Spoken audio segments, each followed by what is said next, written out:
Be not afraid. It is I, the reckless gastronome, and I bid you to both like and subscribe. Greetings, loyal readers. As for my disloyal readers, your perfidiousness, am I torturing my translators? Or do I like to talk like a supervillain? Has been noted, and there will be a reckoning. The international colossus McDonald's strode the earth with their immense red shoes and brought us new dipping sauces for our Chicken McNuggets, or Chicky Nuggies if you've been adopted by Pedro Pascal. Will these new sauces prove to be fan favorites, or will they disappear like 1987's Cranberry-Orange Sauce? They'll probably disappear, but if enough people clamor loud enough, maybe they'll briefly come back like the riot-inducing Szechuan Sauce. I was there that day, October 27th, 2017. Cue Ashoken Farewell in the background. And while I personally didn't witness any rioting, there were a lot of very, very angry people. The two new sauces are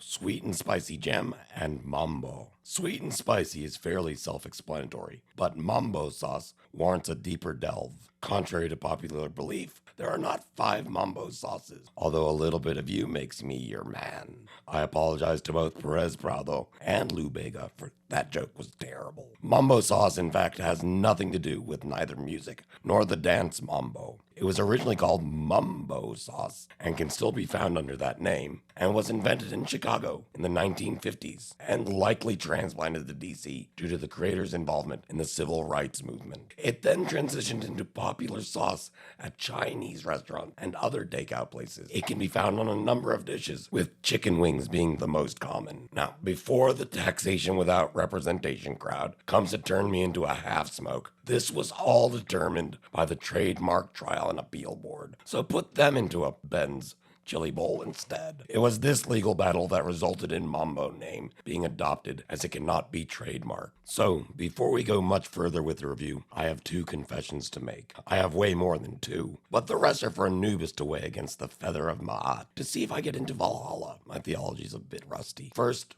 I have a hard time with spicy food, which is not to say I dislike it, but my ability to eat it seems to have decreased as I've gotten older. I'm trying to improve, but my attempts at putting hot sauce on eggs while listening to Eye of the Tiger has borne mixed results. My second confession is that even though I grew up in the shadow of Washington, D.C., I have never had Mambo sauce before. Whether this means I'm bringing a fresh, unbiased opinion, Washington football team is a better name than the Commanders, or if I'm an ignorant fool who has no idea how it's supposed to taste. They should have called them the Commanders Salamanders. I'll let you decide. Since I've talked so much about Mambo sauce, let's try the sweet and spicy jam first. Bet you thought I forgot about it. Expletive. This is really hot. Sorry about the self-censorship, but my editor told me that my cursing would cause the stars to fall from the sky or something. I wasn't paying attention. My overuse of parentheses is still okay though. Now, since I know I'm a wimp, I'm going to assume that this is around a lower medium heat for people who don't have a tongue like a medieval serf's. Curse words.